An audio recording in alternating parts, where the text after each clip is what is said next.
নিজে তো আজ তো একটা কানা, দেখে হাঁটতে পারেন না? আমি দেখে হাঁটছিলাম, আপনি ষাঁড়ের মতো তেড়ে এসে ধাক্কা দিলেন। কি? আমি ষাঁড়? আজ আপনাকে বুঝিয়ে ছাড়বো। বোঝানোর দরকার নেই, আয়নায় গিয়ে নিজের চেহারাটা একবার দেখুন। আমি সায়ন চৌধুরী, ঢাকায় একটা প্রাইভেট ফার্মে জব করি। খুব বেশি বাইরে বের হই না। আমি নিজের মধ্যে থাকা ধরনের মানুষ। শুক্রবার সকাল, ঘুম থেকে উঠে দেখি আব্বু দরজায় দাঁড়িয়ে আছেন। এই সায়ন, বাজারে একটু যাতো, মেহমান আসবে বাসায় আজ। কিছু মাছ মাংস আনতে হবে। অতিথি মানে আবার কোনো চাচা ফুপু আসছে বুঝে গেলাম। অনিচ্ছা থাকা সত্ত্বেও রাজি হলাম। বাসা থেকে বের হতেই দেখি রাস্তায় একটা মেয়ে রিকশাওয়ালা মামার সাথে চেঁচামেচি করছে। পাশেই আবার এক ভদ্রলোক দাঁড়ানো, মনে হচ্ছে বাবা বা আর কেউ হবে। মেয়েটা ভাড়া নিয়ে চেঁচামেচি করছে। আপনি কি আমাকে বোকা পাইছেন? এখান থেকে এখানে 50 টাকা ভাড়া হয় কিভাবে? আমি 20 টাকার বেশি 1 টাকাও দিব না। দূর থেকে শুধু একটা জিনিসই চোখে পড়ল, ওর মেহেদির সবুজ কামিজ আর চোখে রাগের ঝিলিক। আমি পাশ দিয়ে যেতে যেতেই হঠাৎ মেয়েটা ঘুরে এসে জোরে ধাক্কা দিল আমার হাতে ধরা ব্যাগে।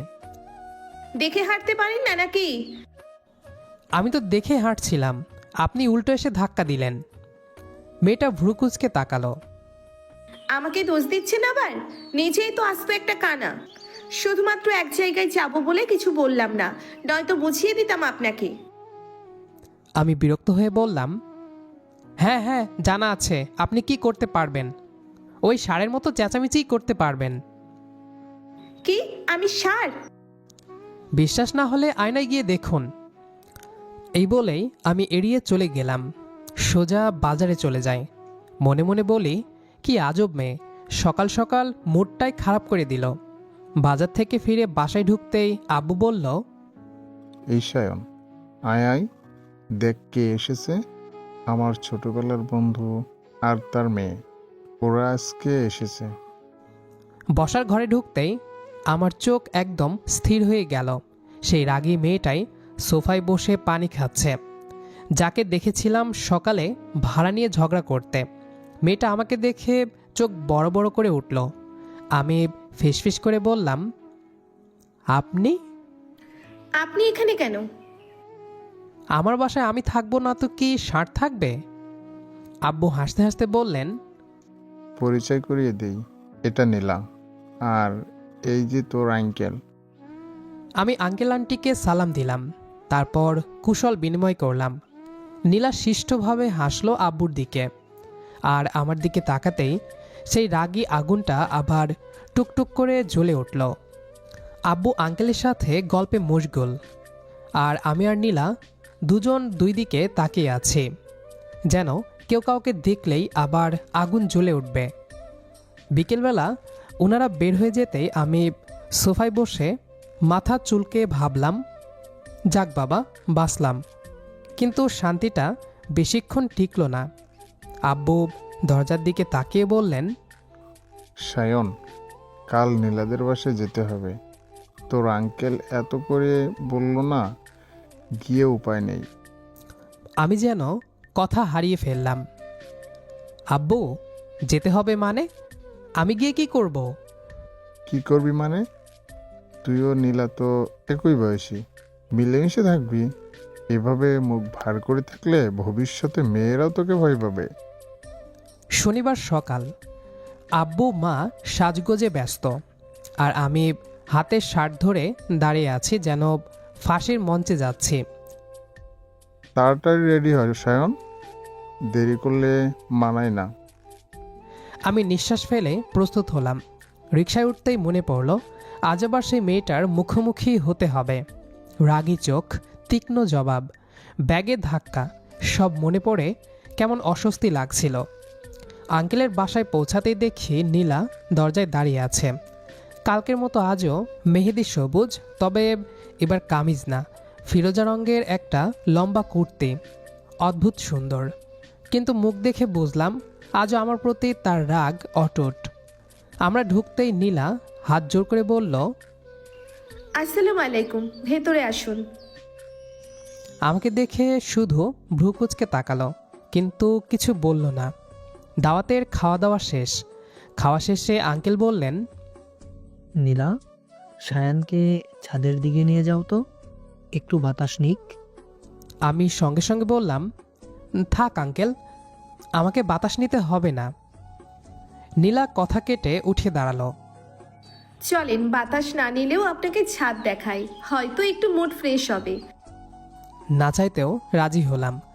ছাদের ধারে দাঁড়িয়েই দুজন কিছুক্ষণ চুপ। হালকা বাতাসে নীলার চুল উড়ছিল। ও নিচু গলায় বলল, দেখেন, আমি রাগী মানুষ না, শুধু রেগে গেলে মুখের উপর বলে ফেলি। আমি জানি, সেদিন তো আপনি ভয় পাইয়ে ফেলেছিলেন। আপনার মতো শান্ত গম্ভীর মানুষকে ভয় না দেখালে মজা লাগে না। আমি তাকালাম। প্রথমবার নীলাকে শান্ত স্বাভাবিক একদম মানুষের মতো লাগলো। ওর চোখে কোনো রাগ নেই, শুধু হাসির ঝিলিক। নীলা আমার দিকে তাকিয়ে বলল, জানেন, আজকে আপনি চুপচাপ ছিলেন বলে খারাপ লাগতেছিল। খারাপ লাগছিল মানে? মানে ঝগড়ার মানুষটাই যদি শান্ত হয়ে যায়, মজা কোথায়? ও বুঝেছি, ঝগড়া করলেই আপনার ভালো লাগে। নীলা হঠাৎ থেমে গেল। মনে হলো কিছু একটা বলতে চাই, কিন্তু আটকে আছে। তেমন না, মানে আপনাকে না দেখলে বিরক্ত লাগে, আবার দেখলেও রাগ লাগে, একটা অদ্ভুত ব্যাপার। আমি তাকিয়ে রইলাম। ওর চোখে অস্বীকার নেই, কিন্তু স্বীকারও নেই, শুধু ধীরে ধীরে তৈরি হওয়া একটা টান। আমরা দুজনেই এটা অনুভব করলাম। ঠিক তখনই নিচ থেকে আব্বুর ডাক। এই সায়ন, নীলা, নিচে আসো, জরুরি কথা আছে। আমরা ধীরে ধীরে নামতে লাগলাম। মনে হলো নিচে কিছু একটা হতে যাচ্ছে। ড্রয়িং রুমে ঢুকতে দেখি আব্বু আর আঙ্কেল দুজনেই অস্বাভাবিকভাবে সিরিয়াস। নীলার বাবা বলতে লাগলেন, বসো তোমরা। আমরা দুজন পাশাপাশি বসলাম। এতটা কাছে বসার ইতিহাস আমাদের ছিল না।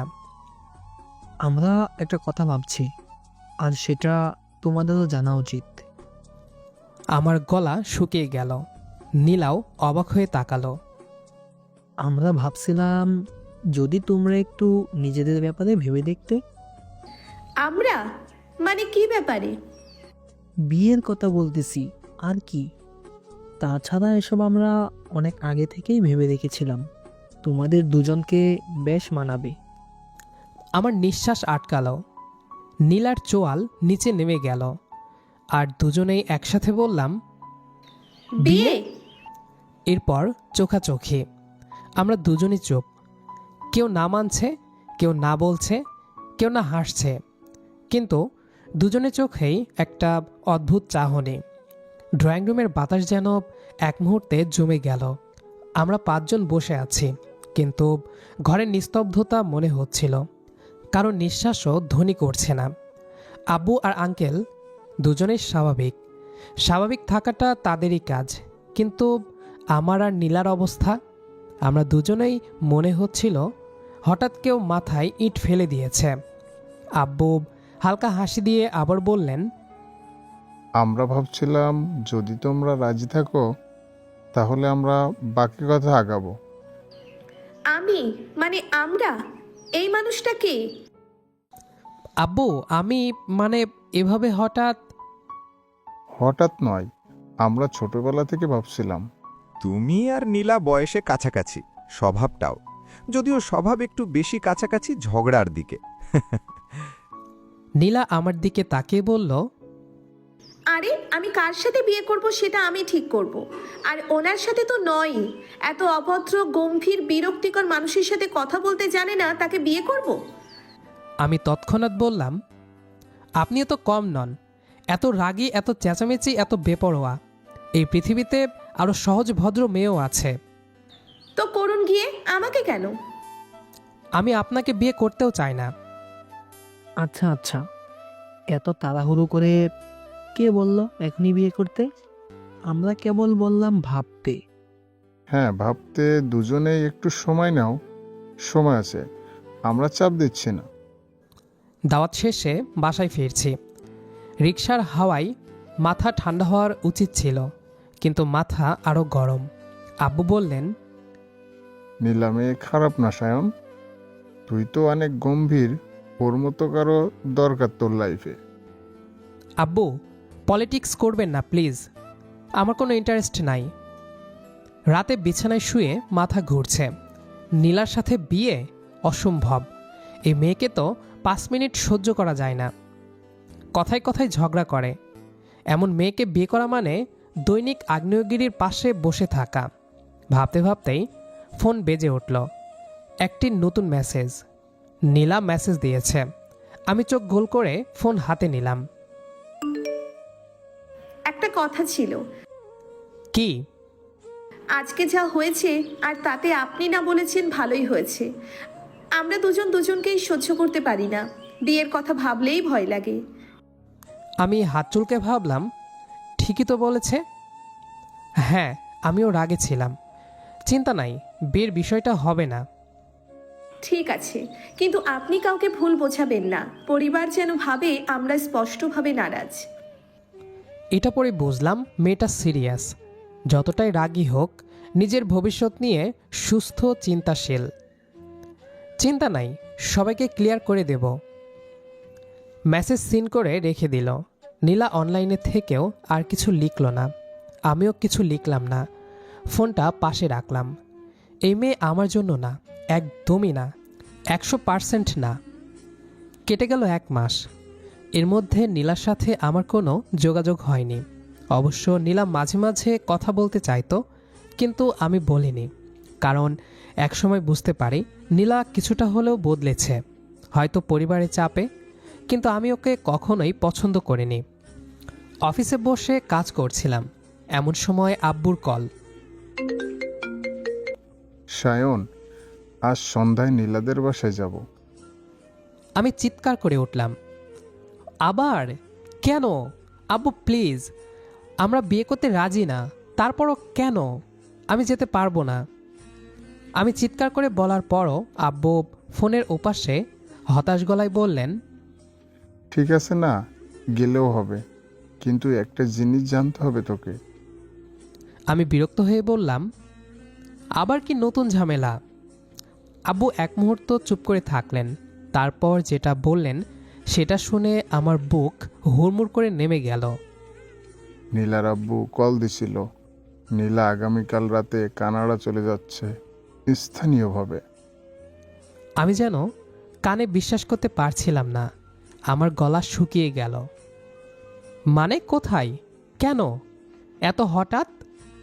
জানি না, ওর বাবা আমাকে বলল সবাই মিলে ডিসিশন নিয়েছে, আজ সকালে জানালো, তাই ভাবলাম তোকে জানাই। তুই তো বলছিলি দুজনেই রাজি না। এখন তো আর ভেবে দেখার সুযোগও থাকলো না। যাক, থাক ওসব কথা। আমার বলতে মন চাইল, তাই বললাম। ফোনটা কেটে গেল। আমি চুপ হয়ে বসে রইলাম। মনে হচ্ছিল বুকের ভেতর কিছু একটা ধীরে ধীরে ডুবে যাচ্ছে। যেন কেউ আমার পরিচিত ঝগড়াটে চোখ রাঙানো মেয়েটাকে হঠাৎ তুলে নিয়ে যাচ্ছে, আর আমি কিছুই বলতে পারছি না। কিন্তু আমি তো ওকে চাই না। তাহলে কেন এই খবরটা শুনে এমন লাগছে?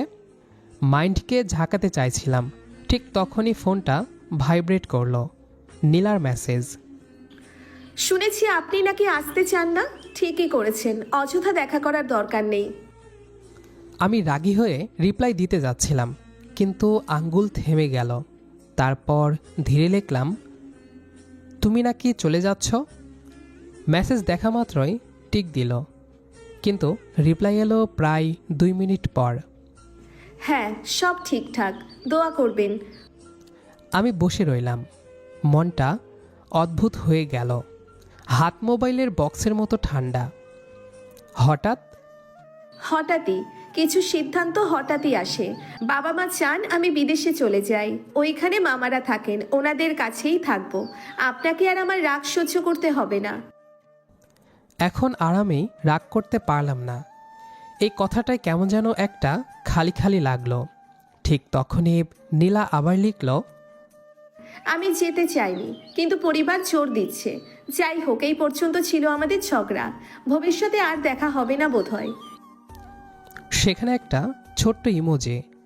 সেটা দেখে মনে হলো হাসি না, বিদায়। মনে হচ্ছিল কিছু একটা ভেতরে আটকে আছে। আমি হুট করে লিখে ফেললাম, আগামীকাল কি দেখা করা যাবে? কেন? এমনি, ওই যে বললে আর দেখা নাও হতে পারে। ওকে, কাল সকাল 9টা, পুরনো ব্রিজের পাশের পার্কে। শেষবার দেখা হবে। এখানেই থামলাম। নীলার মেসেজের পর পুরো রাতটা আমি ঘুমাতে পারিনি। বারবার মনে হচ্ছিল ও সত্যিই চলে যাবে। সত্যিই। তার রাগ, তার ঝগড়া, তার চোখের ঝিলিক সব যেন হঠাৎ হারিয়ে যাবে। সকাল 9টার কথা ঠিক ছিল, কিন্তু আমি সকাল 8টার আগেই পার্কে পৌঁছে গেলাম। সময় গড়িয়ে 9টা বেজে গেল। 9টা 20। নীলা আসছে না। ঠিক তখনই ফোন বেজে উঠল। অপরিচিত নম্বর। ফোন ধরতেই এক নারী কণ্ঠ। আপনি কি সায়ান? জি। আমি নীলার বেস্ট ফ্রেন্ড বলছি, এক জরুরি কথা ছিল। হ্যাঁ, বলুন। নীলা অসুস্থ হয়ে পড়েছে। আমি চমকে উঠে দাঁড়ালাম। কি কি হয়েছে ওর? ক্লান্তি, স্ট্রেস আর গতরাতে নাকি অনেক কান্নাকাটি করেছে। ও। আর একটা কথা বলবো? হ্যাঁ, বলুন। নীলা আপনাকে ভালোবাসে। প্রথমে কি হয়েছিল জানি না, তবে বর্তমানে ঠিক তা বুঝতে পেরেছি। সে আপনাকে বলতে গিয়েও পারছে না, আর তাই তার পরিবার তাকে বিদেশে পাঠানোর জন্য চাপ দিচ্ছে। কিন্তু সত্যি বলতে নীলা যেতে চায় না। সে মনকে পাথর করে এই সিদ্ধান্ত নিয়েছে। বেস্ট ফ্রেন্ড হিসেবে আমি সহ্য করতে না পেরে আপনাকে বলছি, যদি ওর ভালোবাসাটা বোঝেন। আর হ্যাঁ, আমি যে আপনাকে এসব বলেছি তা ভুলেও বলবেন না। ভালো থাকবেন। আসসালামু আলাইকুম। আমি যেন পুরো পৃথিবী থমকে গেল। আমি আর কিছু না ভেবে সোজা রওনা দিলাম নীলার বাসার দিকে। দরজায় পৌঁছাতেই আঙ্কেল আমাকে দেখে অবাক। সায়ন, তুমি এত সকালে? নীলা কেমন আছে? সারা রাত ঘুমাইনি। কানাডা যাওয়ার প্রসঙ্গে খুব চাপ ছিল। আজ সকালে হঠাৎ অজ্ঞান হয়ে পড়ে। আমি কথা বলতে পারছিলাম না। দরজার ভেতর তাকাতেই দেখলাম নীলা বিছানায় চুপচাপ শুয়ে আছে। চোখ দুটো লাল, চাদরটা শক্ত করে জড়িয়ে আছে। মনে হচ্ছিল ঝগড়াটে মেয়েটা কোথায় যেন হারিয়ে গেছে। এখন শুধু এক ভাঙাচোরা নীলা। আমি আস্তে করে দরজার সামনে দাঁড়ালাম। নীলা চোখ খুলে আমাকে দেখে অবাক হয়ে উঠল। আপনি? হ্যাঁ, আমি। এই অবস্থায় কিভাবে যাবে তুমি? নীলা থমকে গেল। চোখের কোণে জল চিকচিক করছে। আমি চুপ করে পাশে একটা চেয়ারে বসলাম। যেতে তো হবেই, যেহেতু সবকিছু ঠিকঠাক। তুমি যাওয়ার সিদ্ধান্ত তুমি নাও, কিন্তু যদি কারণটা জোর করে পাঠানো হয় তাহলে আমি চাই না তুমি যাও। নীলা অবাক হয়ে আমার দিকে তাকিয়ে রইল। আমি মুখ ঘুরিয়ে ফেললাম, কারণ চোখে যা ছিল সেটা বলতে চাইনি। ঠিক তখনই আঙ্কেল রুমে ঢুকলেন। নীলা যাবে না, সিদ্ধান্ত বাতিল করেছি। নীলা অবাক, আমি স্থির। সবাই হাসছে। মেয়ের মনের অবস্থা বুঝেছি। আরও বলল, ও যেতে চায় না, তার উপর ডাক্তারও মানা করেছে। আমরা ওকে আমাদের কাছে রাখব। নীলা এতটাই স্বস্তিতে নিঃশ্বাস ফেলল যে আমি বুঝে গেলাম ওর মন কোথায় আটকে আছে, আর সেটা কানাডা না। রুমের বাইরে বেরোতেই নীলা আমাকে ডাকল। আপনি খুশি? আমি মুখ না ঘুরিয়ে বললাম, হয়তো একটু।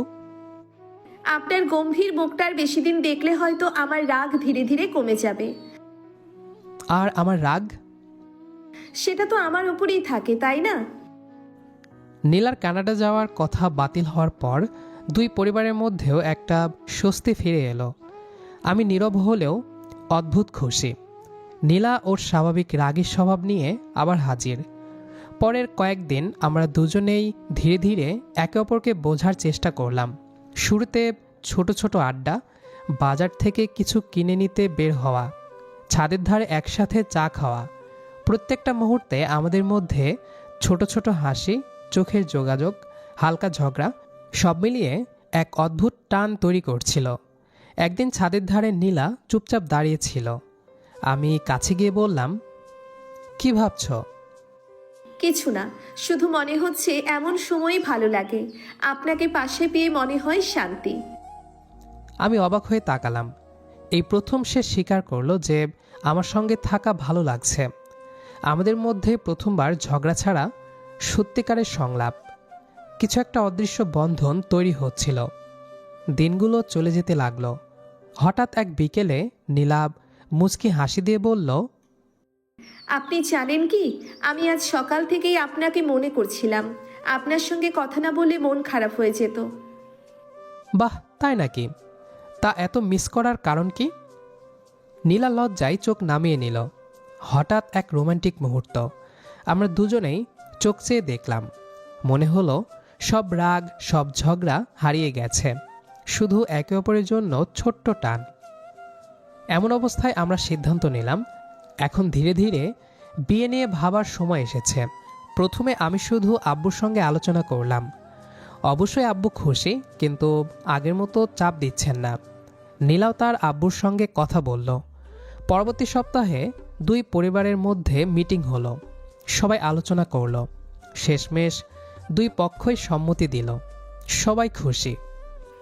দেখলেন, আমার সঙ্গে ঝগড়া করেও আপনার ধৈর্য ফুরালো না। এবার ঝগড়া কম হবে আশা করি। আশা না করাই ভালো। তারপর দুই পরিবারের সম্মতি নিয়ে আমাদের বিয়ে সম্পূর্ণ হলো, বেশ ধুমধামের সাথে। বাসর রাত। আমি রুমে ঢুকতেই নীলা আমাকে সালাম করলো। আমি তাকে আটকে দিলাম। তোমার জায়গা পায়ে নয়, আমার বুকে। বাহ, আপনি তো দেখছি অনেক রোমান্টিক। শুরুই তো করলাম না কিছু, তাতেই বুঝে গেলে। হালকা বাতাসে নীলার চুল উড়ছিল। আমি এক হাত দিয়ে তার চুল সামলে চোখে চোখ রেখে বললাম, তুমি কি জানো এই মুহূর্তের জন্য কতদিন ধরে অপেক্ষা করেছিলাম? নীলা লাজুক হেসে মাথা নেড়ে বলল, হুম। আমি ধীরে ধীরে তার হাতে হাত দিলাম। নীলা আমার দিকে একটু এগোলো। আমি আরেকটু কাছে গিয়ে ফিসফিস করে বললাম, এই মুহূর্তে আমি শুধু তোমার কাছে থাকতে চাই। থাকুন না, আমিও চাই আপনি থাকুন আমার খুব কাছে।